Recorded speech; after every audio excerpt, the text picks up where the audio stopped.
The theme of my whole career has been gathering. It took me a long time to figure that out. I can't say it was intentional, 20 years ago, but I've been gathering across three different disciplines, as you mentioned. One, to entertain, to create experiences to help people laugh and maybe feel something. I really realized during that time I wanted to develop people in real life instead of characters on a page, which took me to the learning and development world.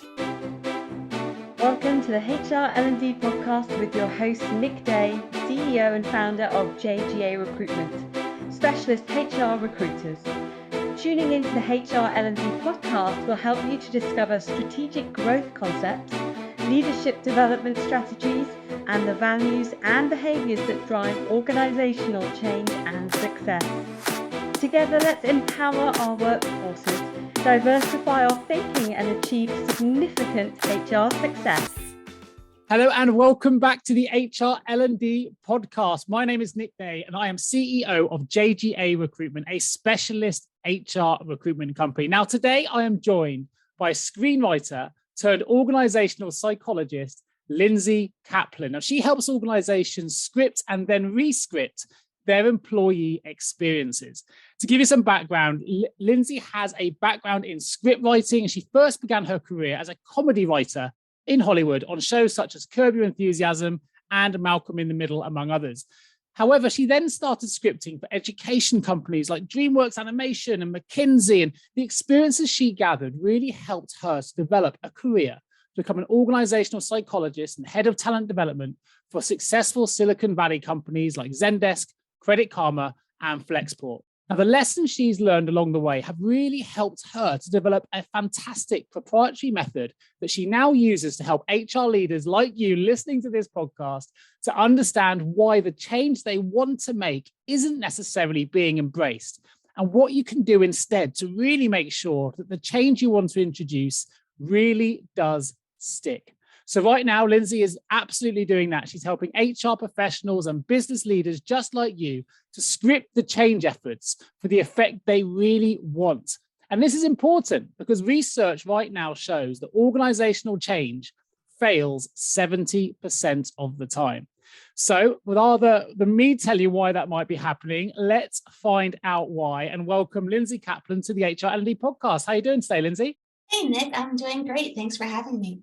Absolute pleasure. I know it's early morning for you on the other side of the pond, shall we say. I'm going to start with this first question, something I ask all of my guests, which is this: what do the words human resources mean to you? It makes me think of my screenwriting background. It makes me think of this show on Netflix right now called Human Resources. I don't know if you've seen it. Anyway, it's an animated show. What it makes me think of more is just the Silicon Valley trope of changing HR into the word people and how much better that sounds. So that's the first thing I think about, is just the immediate brain switch to want to call it people instead.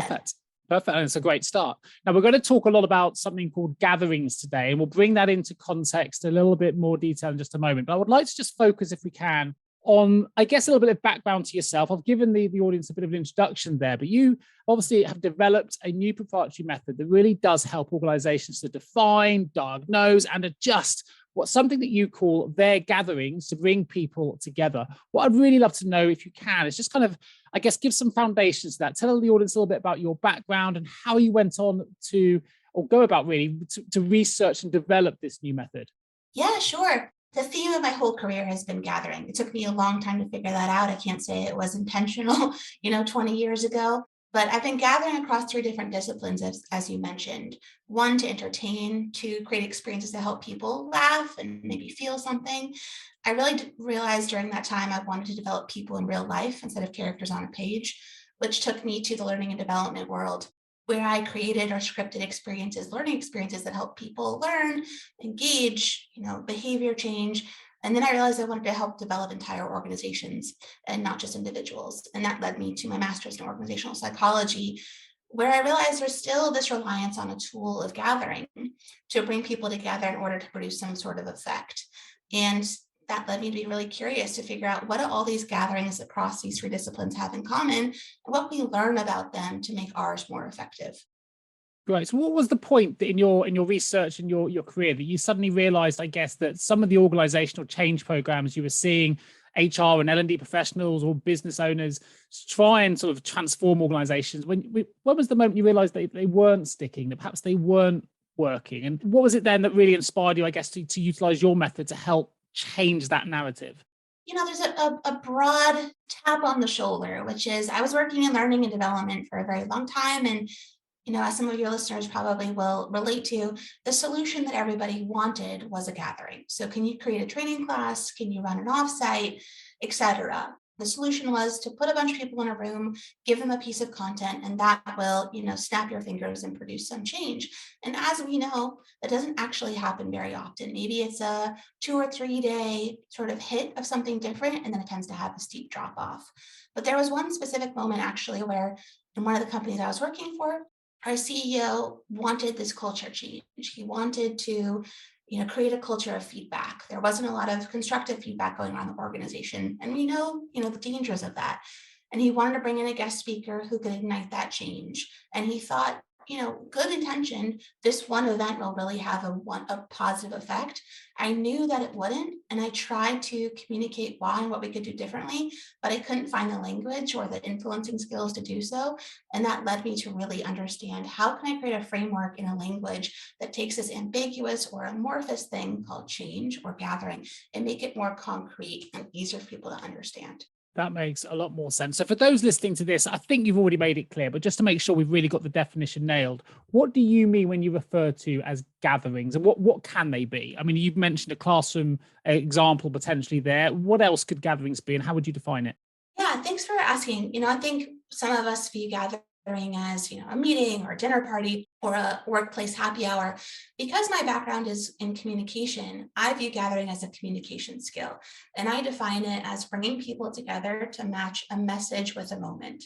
So some piece of content I want to share to produce some effect. Maybe we'll talk about the effects in a little bit, but in our companies, it looks like training classes, offsites, all hands, town halls, webinars, conferences, new hire orientation. Those are examples of gatherings that, many of us, whether virtual or in person or hybrid, are happening all the time.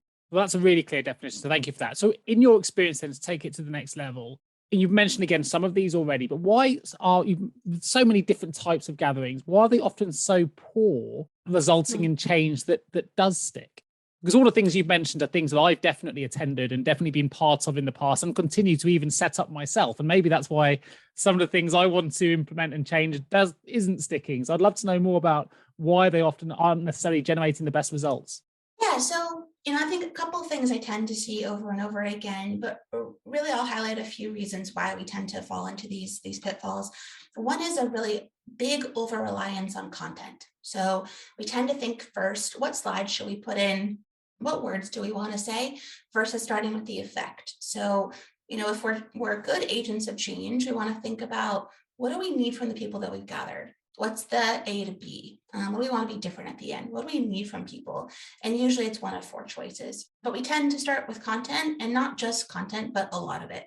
What I call stuffing the suitcase, meaning we put so many slides in the deck, so much information that people actually can't retain it from a cognitive perspective. And so what we think is efficient is actually ineffective, because we view content as the lever to change people, and it's not.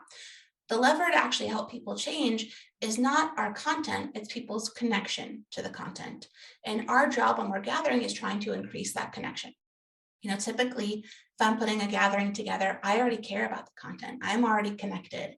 And my challenge as a leader or as a gatherer is to help people in the room feel that connection as well. So, stuffing the suitcase is one big reason why I think we fall into some gathering bad habits. Another is our focus on production of the gathering. So the logistics, the slide deck, the room versus the consumption of the material. So how will people retain or remember or be motivated to do something differently because of what you shared? And that's the connection to change and change management, right? So how do we create the conditions for change to happen? So I help people really understand that some small different choices that they make can have different effects that help their gatherings be more long lasting versus these one and done events. Yeah, I think that's a really, really fantastic definition. I'm sure I'm not alone in listening to this and just going, you know what, I've been to a lecture, or even I've given one in the past where I've definitely been guilty of some of that content stuffing, you feel like, I think it's a little bit, in my view, maybe associated with kind of that complex, that the inferiority complex or the imposter syndrome, whatever it is, where you want to put it in to kind of show that you know what you're talking about, but actually in doing so you could lose the engagement of the listeners, which is really, really interesting. I've certainly been to talks where I've been in the room but not present because I myself have switched off because the content is just too much. And I just wonder if you ever, in the work that you're doing with HR leaders, do you find that some of the reasons that people do that is due to things like imposter syndrome, where they feel like they need to give more information in order to, I guess, really sort of show that they are an authority in that space? Is that something you've come across? Yeah, I think I have a lot of empathy for why we have these habits. And one of the things I tell people is, our mindset actually really affects the choices that we're making when we gather. And so, to put it bluntly, if our mindset is one that people need our information, I'm the hero, I'm there to fix people, they need my help, I will approach gathering quite differently than if my mindset is one of, my employees already have the answer, I'm there to create the conditions, people are already whole and don't need to be changed. Our mindset really affects how we might approach these gatherings. And fear is a big part of it, the imposter syndrome that you mentioned. People want to be in control. They don't want to give over ownership of the gathering to other people. So yeah, I think our tendencies come from all of these really natural places, and hopefully it can help people do something a little differently. Well, you mentioned earlier on, and you said we might come to it later. I think it's probably a good time to bring it up. Tell us a little bit more about the gathering effect and why we should consider that. Sure. So, I think one of the things I tell people to start with is don't start with the content, start with the effect. Gathering is a tool. It's a hammer that can have multiple different uses, right? So we want to start with what's the effect that we want. And typically, there's 4 different effects that we can create with our gatherings. One is compliance, right? Just sort of check the box. I'd say a lot of our gatherings fall into that effect, whether or not we realize it. A second is to inform people. So, sharing information. An analogy might be from music. People are listening to your song. I saw the guitars in your background, Nick. So maybe this music analogy will track with you. So inform, people will listen to your song. Compliance, maybe they bought a ticket, right? Entertain, another outcome or another effect we might create, which basically people will sing the song with you. But the outcome or effect that people want the most often is engagement. And what engagement means is that people are singing the song on their own and sharing it with somebody else, right? And engagement is about buy-in, behavior change, ownership, really that lasting change that goes beyond one person. And so part of what I help people do is clarify the effect from the start. What do we need? And then once we have that clear, we can again make different choices that create different kinds of effects. And one caveat here, I think as I'm sharing these effects, most people will think, well, obviously I want engagement for every gathering. Why wouldn't I want engagement? And just, not every change effort needs engagement. If we're rolling out a new HRIS or a new benefits program, maybe compliance is enough. We want to really save engagement for when we really need our employees to rally around something new.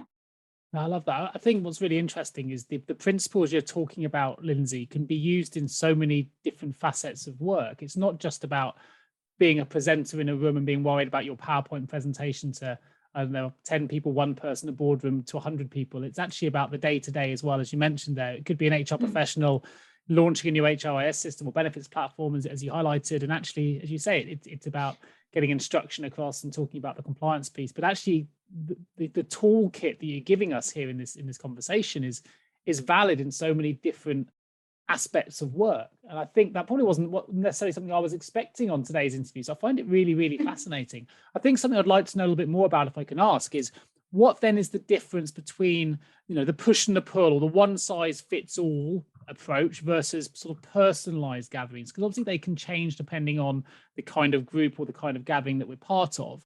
But do those differences impact outcomes and culture and things like that as well? I'd love to know a little bit more. Yeah, exactly. So, the first step is what's the effect that we want? And then the second question is, great, so how do we do this? What kind of choices are you talking about, right? And so what I help people do is I show them this framework that I've hinted at, and basically helps people diagnose where they are today with their gatherings.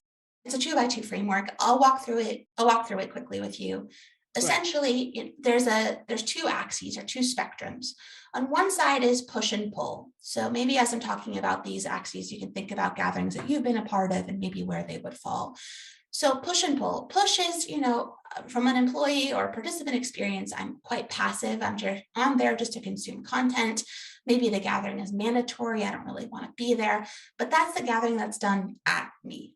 A pull gathering is done with me. I'm active, I'm co-creating, I'm contributing, and, I want to be there. So think of, my background is started in comedy. So entertainers or comedians, these are all pull gatherings. We didn't just buy a ticket, but our laughter and our participation is necessary for the entertainer, right? They need us and they show us why. Yeah. So that's push and pull. On the other side is one size fits all and personalized. So one size fits all, is it about anyone? I'm sort of invisible. It doesn't really matter who's there. The material could apply to anyone. There's no reason for me to be in the room.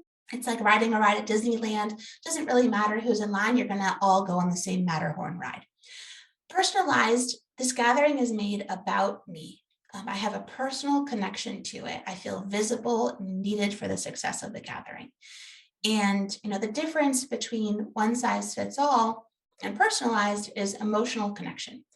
And, we know emotion is really important for change. It drives most of our decisions and our behavior. And so what I help people do is increase a sense of emotional connection so that people feel is the key word, motivated to do something differently.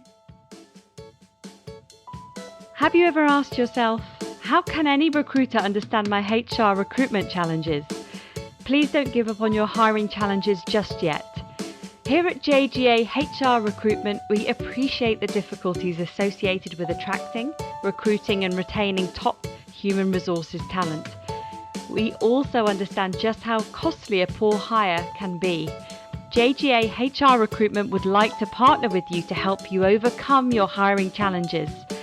Contact us today on 01727 800 377 or visit jgarecruitment.com to find out more.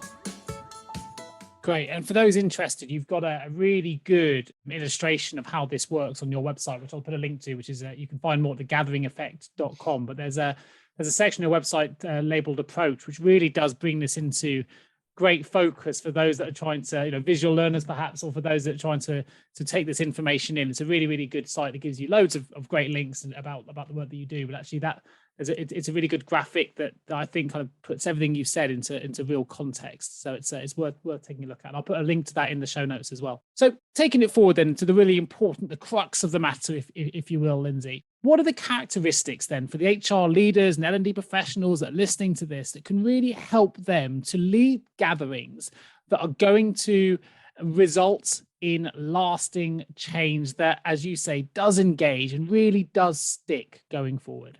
Sure. Yeah. So I'm so glad that people are interested in doing gathering a little differently, right? I think the pandemic, one lesson was just maybe we have a higher bar now for gathering. These lessons apply to both virtual and in person, but I think maybe we finally realized that we can do things a little bit differently. So maybe I'll just share a few concrete things that folks can do differently to help their gatherings be more pull and push. Is that helpful, Nick? That'd be amazing. Yeah, anything that the listeners can take away would be wonderful. For sure. So, we talked about pull and personalized, meaning how can we make a gathering that's done with people and about them versus at them and about anyone, which is more compliance oriented. So a few things that I really suggest people do. So how can we make our employees more active instead of passive? A couple things. One, how can we give people a role or ownership of the gathering? So two ways to do that. Can you put a question on the screen as the gathering starts that primes people to start thinking about the topic? Can you ask them for feedback? How do you pull people to pay attention instead of push them to pay attention? So maybe you give them a prompt to pay attention to, you give them choices as the gathering goes, you ask for their feedback. These are all ways to elevate someone's status, show them that they're needed, and maybe also show them what they know already. So I think, again, these are just pull moves that help people be more active and less passive. So these aren't massive changes that people are making to every single gathering and rewriting them completely. They're just sort of the sprinkles on top, I would say, that help them be more effective. Sure. I was just going to ask, you mentioned the pandemic at the start. I was wondering if the pandemic had changed the way that people are approaching gatherings. Perhaps we'll come to that. I didn't mean to cut in, but just interested if the No, pandemic had an impact. I mean, for sure. Yeah, we'll come back to that in just a second. I Sure. mean, so the personalized, how do we go from one size fits all to personalized? What we're trying to do here is really help people feel connected to the material, emotional connection. Musicians do this all the time when they introduce a song. They start, well, some of them do, they start by saying, this is a song about heartache, or this is a song about your first love. Or what they're trying to do is connect what they care about, their content, to you. They're trying to find that commonality, that universality. And so, some of my lessons come from entertainment, but just, we see this happening all the time. We're capable of it ourselves. So how do we increase personalization?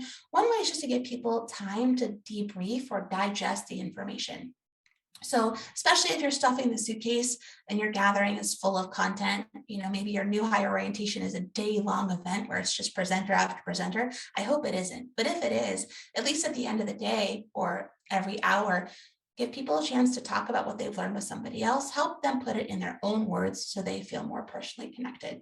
You can have the group create something together, like a shared artifact. So what's unique about this group in this one moment in time, in this one gathering?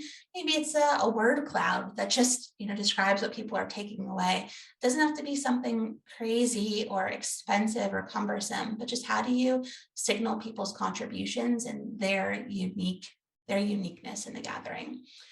And then finally, I think the key here to personalized gatherings, and this is connected to what you said about how this work applies more broadly, maybe just communication in general, is to really clarify what's at stake for people in the gathering. What do they care about? What are their needs? And so in the start of the gathering, giving people a chance to share, why are they there? What are they hoping to learn? It doesn't mean that you have to take all that information and change your gathering widely, but just giving people a chance to share their experience is really powerful to helping them feel like, they belong. Sure. That's really, really interesting. And to take it back then to the pandemic piece, I mean, people are now changing the way that they gather, particularly with the massive introduction of video-based sort of connecting now, whether it's through, due to remote working or people, working across global boundaries, whatever it might be. Has that kind of change in the way that we work now revealed any additional insights for you about, how we can run successful gatherings? Yeah, I mean, to me, at least, I think it's revealed a lot. It's really easy to blame Zoom as the reason why gathering is challenging, but I think that that's sort of unfair. There's always someone behind Zoom choosing how to use it. There's a human behind the technology. Yeah. And so it's not Zoom that hinders our connection, it's our choices. So, part of what I do is help people make different choices that fuel that connection. A second lesson for me, and I'm curious what you learned too, Nick, is I think the struggle we have with gathering is not sharing information. We can do that. We can send slide decks. That's not why we're here. The struggle we had with gathering is how to connect. So people will say, oh, it's easier when we're in person. Sure. Content may be easier to share, but it doesn't mean that people will be affected by it. Yeah. So no matter the channel, some gatherings bring us closer and some bring us further apart. It's up to us to close that gap and increase the value.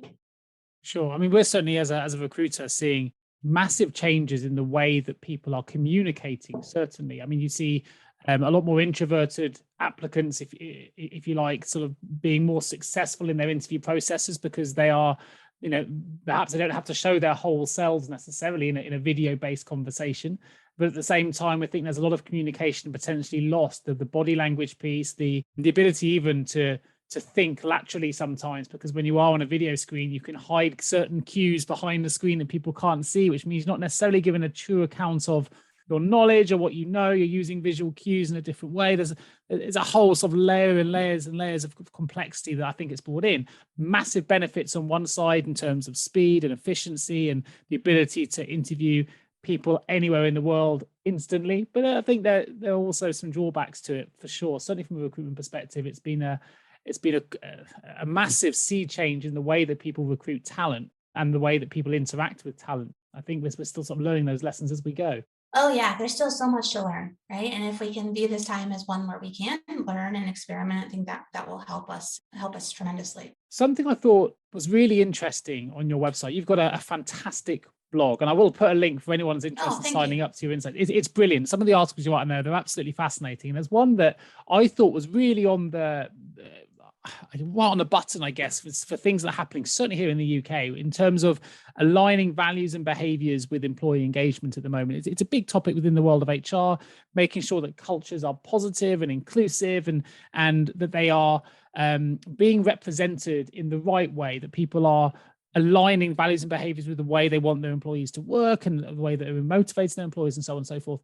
And you actually have done a really interesting case study here, which is, it links to gatherings really closely, but your case study was how to activate new company values, because sort of a sideline to that article is announcing company values is one thing. And we're seeing a lot of companies do that, but we all know that if they're not lived, if they're not really enacted, if they're not really embraced, then it's kind of a worthless announcement. It only works if people then really do embrace those behaviors and those values in the right way.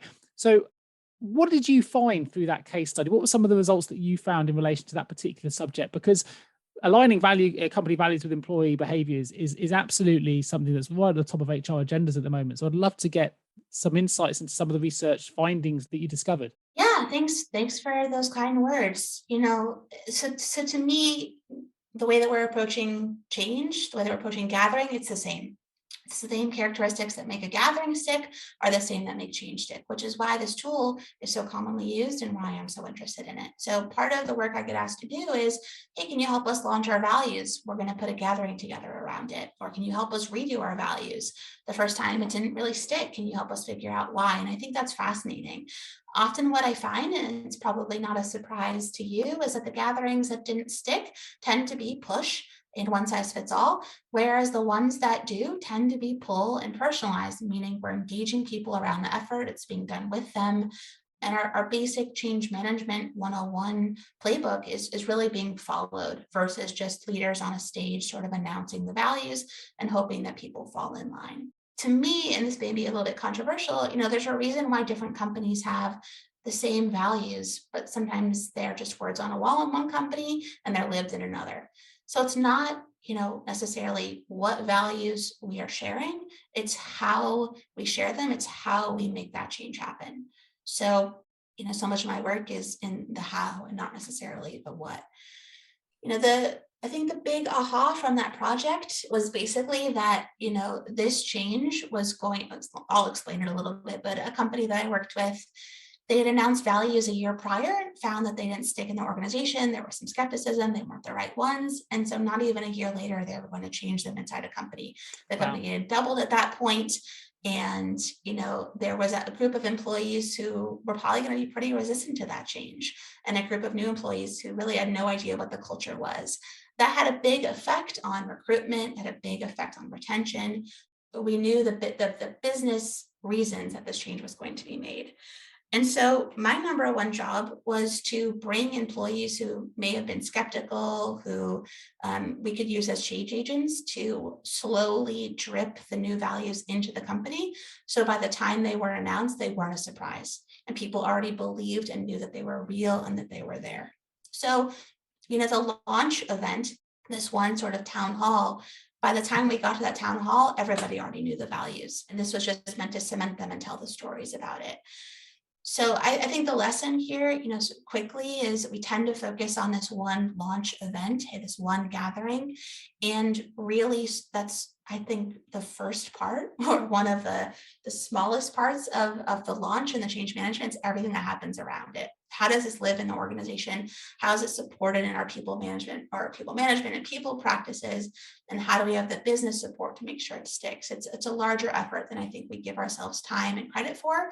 And instead, we tend to spend the time on writing the new values, and I think we should spend the time on how we're going to share them with the company instead. Yeah, it makes total sense. And actually, it links back a little bit, right, to what you were saying earlier about the content. It's not always about content stuffing or suitcase stuff, I think, as you put it, about just stating what the values are going to be. It's much more about getting the engagement and people participating and taking something away from it, which seems to make a lot more sense to me when you look at it that way around. So, Lindsey, are there any other sort of common gathering or change management pitfalls that you can share with our listeners to help them take something away? Sure. As I mentioned, my work and research has shown me that the gatherings that stick equals the change that sticks, same characteristics. So there's 5 conditions that I tend to see across all, engaging or pull and personalized gatherings. And maybe I'll share those 5 conditions with you. And the reason why I say conditions and not content is, again, the thesis of my work is that change doesn't happen because of content. Our change happens because of our connection to the content. How do we create that connection? Well, it's through the conditions that we create. And that's leadership's job, is to create the conditions for people to do their best work, to create the conditions for this change to stick. So I'll walk through these 5, and I'd love to know what you think of them. But Amazing. the first is to see and recognize your audience or your employees. Sounds basic, I know, right? But when I'm putting a gathering together or I'm launching a change, do I know the needs of the people that I've gathered? Do I know what's at stake for them? First is, just what I care about in HR. So, what does this new performance management process give us? It gives us clarity and transparency, not just a new tool. The second is to make it just for them. So even if I've done this gathering or I've done this leadership roadshow 100 times, how do I make it specific to that one group in that one moment in time so that people feel listened to? And I'm not saying to change the gathering every single time you do it. No, it's just to make it feel like it's made for that one group. One way to do that is just to, when an audience reacts, you react along with them. Comedians are experts at this, right? A third is to give the audience ownership. And we mentioned this when we talked about poll gatherings. How can we give our employees skin in the game? People will own what they help create. This is organizational development 101. So when we talked about that values example, I think one of the reasons why that case study was so successful is a group of employees had the ownership. They were creating projects that helped the values feel real inside the organization. And when the values were announced, it came from employees and not from leadership. The fourth is to connect to a universal concept. So what can everyone nod their head about? What can everyone relate to? This is why metaphors and analogies and stories are so helpful. This is the musician example. This song is about heartache. What does that do? It helps everyone sort of start on a common page and understand and sort of click into what this song or this gathering is about. And then the fifth is to allow agency and choice. So this is one that some people have a hard time with. It's to treat your audience or your employees like adults, because guess what? They are adults. So how can we give people a sense of choice or elevate their status, even if a gathering is mandatory? Parents do this a lot. They'll say to their kids, do you want an apple? Do you want an orange? They have to eat a piece of fruit, but at least they have choice in how they get there. So, if you want people to do a prompt in a gathering or answer a question, maybe give them a choice of 3 questions that they can answer. So these small choices lead to the conditions that help create this change and help it stick. Again, much more than what we share, it's how we share it that matters. Fantastic. I mean, I think I recommend anyone listening to this still rewind that little section back and listen to it again. It gave me a wry smile listening to it. I could make sort of connections in my mind with the things that I've seen where I've personally been more engaged or less engaged. I think the comedic example was a brilliant one. I go and see quite a lot of comedy, and it's the way that they personalize every experience when you go, whether it's down to location and we have the same with pantomimes here in the UK as well. It's really important that they're able to personalize it, even though the script might be, Jack and the Beanstalk, but actually if they're able to bring in some personal references and make it feel like it's just for you tend to be a lot more engaged than something that was just much more generic. Maybe I'll give you just one concrete example of this from my favorite comedian, if that's helpful. By the way, I think the way that we tend to think that we should personalize a gathering is by adding a Q&A at the end. That's helping it be personalized to the 3 people who have a question, but not to everybody else. Yeah. So Hannah Gadsby, do you know who Hannah Gadsby is? I'm not familiar. I'll definitely take a look. Oh, you need to watch her. She's a comedian who has specials on Netflix, like Nanette. Anyway, in her most recent special, Douglas, she did this brilliant thing that pull and personalize the gathering from the start with one sentence. She got on stage, she greeted her audience, and she said, "Hi, everyone. So just so you know, the show is not done. I need to cut about 3 or 4 minutes. So I'm going to look to you, my audience, to tell me what to cut."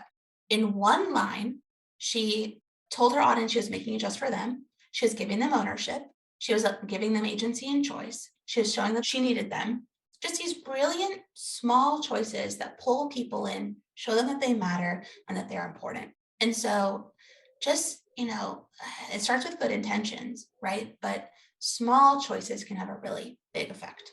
Yeah, it's a brilliant example. I'll definitely be checking her, Hannah Gatsby. I'll put a link in the show notes as well if I can. If other people are interested in doing the same. It's been a fascinating conversation about gatherings. I feel like I've discovered so much. I've been making notes here for some talks I've got to deliver myself and some gatherings I've got to run myself. So I'm hoping to take some of these learnings and being able to implement them almost immediately. So I'm hoping the listeners are feeling the same. And I definitely recommend sort of rewinding part of this and listening to it again and just picking out the best bits. It's a real pleasure to have had you on the show, Lindsey, to talk to us through some brilliant examples of how gatherings can work and how we can really make change stick. But I'm going to open the L&D vault, if I may, which are going to be some 4 short, sharp questions for you.